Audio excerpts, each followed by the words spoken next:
નમસ્કાર મારા વાલા ભાઈ બહેનો, હું છું રાજ. તમે જોઈ રહ્યા છો સ્વ અર્થાત સત્ય.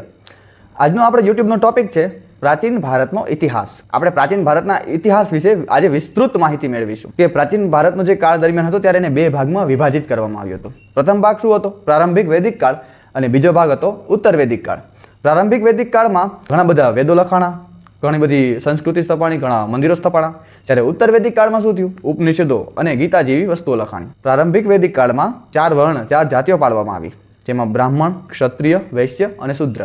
બ્રાહ્મણ જાતિ હતી તે પણ કોઈ પણ જન્મજાત ન હતી. કોઈ પણ વ્યક્તિ જે ભણી ગણી શકે છે, કે જે ભણવાનું શોખીન છે અને જગતમાં પોતાના જ્ઞાનને દર્શાવવા માંગતું હોય, તેને બ્રાહ્મણ તરીકે બસ ઓળખવામાં આવતું હતું. જે બ્રહ્મને પ્રાપ્ત છે, જે બ્રહ્મને સમજી શકે છે, જે શબ્દ જ્ઞાનને સમજી શકે છે અને શબ્દ જ્ઞાનને વિચાર અનુરૂપ ઢાળવી શકે છે, તેને બ્રાહ્મણ તરીકે ઓળખવામાં આવતા હતા. જ્યારે ક્ષત્રિય અર્થાત કે કોઈ એવા પુરુષ, લોહ પુરુષ, જે લડવાની તાકાત ધરાવે છે, જે પોતાના વિચારોને પોતાના શક્તિથી દર્શાવવા માંગે છે, જે દેશમાં સુધારો અને શાંતિ લાવવા માટે લડી શકે છે, કે બોલી શકે છે, કે પોતાની વાત કોઈ પણ સમાજમાં પોતાની વાત ડર્યા વગર રજૂ કરી શકે છે, તેને ક્ષત્રિય તરીકે ઓળખવામાં આવતા હતા.